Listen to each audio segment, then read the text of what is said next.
Hi ma'am. Heart அட்டாக்குக்கும் heart ஃபெயிலியருக்கும் என்ன ma'am வித்தியாசம்?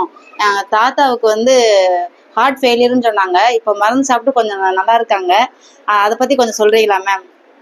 Heart அட்டாக்னு சொல்லி நம்ம பார்த்துக்கிட்டோம் அப்படின்னா, நம்ம ஹார்ட்டுக்கு சப்ளை பண்ணுற பிளட் வெசல்ஸில் வந்து பிளாக் ஆகுறதுனால தான் ஹார்ட் அட்டாக் வருது.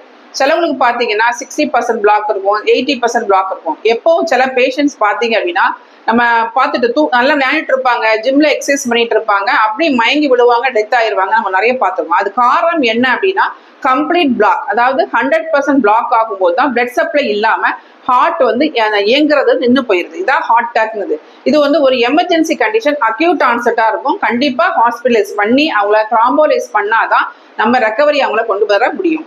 ஆனா ஹார்ட் ஃபெயிலியர்ங்கிறது ஒரு கிரானிக் கண்டிஷன். அதாவது பொதுவாக ஒரு டயபெட்டிக்கோ, ஒரு கிரானிக் டயபெட்டிக்கோ, ஒரு ஹைப்பர் டென்ஷனோ, ஒரு கிட்னி டிசீசஸோ, ஒரு லங் டிசீஸோ, அது தொடர்ந்து தான் இந்த ஹார்ட் ஃபெயிலியர் வரும். எப்படின்னா ஹார்ட்ல உள்ள லேயர் மசில் மயோகார்டியம் வந்து உள்ள புண்ணாயிருக்கலாம். அப்படி இல்லை அப்படின்னா ஒரு பார்ட் வந்து அட்ரோஃபி ஆயிருக்கலாம். அப்ப என்ன ஆகும் அப்படின்னா ஹார்ட் வந்து உடம்புக்கு தேவையான பிளட்டை வந்து பம்ப் பண்ணாது. அப்ப என்ன ஆகும், அந்த தேவையான சப்ளை கிடைக்கும் போது தேவையான நம்ம மசில்ஸுக்கோ உடம்புக்கோ தேவையான நியூட்ரியன்ஸ், அதாவது சத்துக்கள் கிடைக்காதனால எப்பவுமே ஒரு சுறுசுறுப்பே இல்லாம ரொம்ப டயர்டா ஃபீல் பண்ணுவாங்க.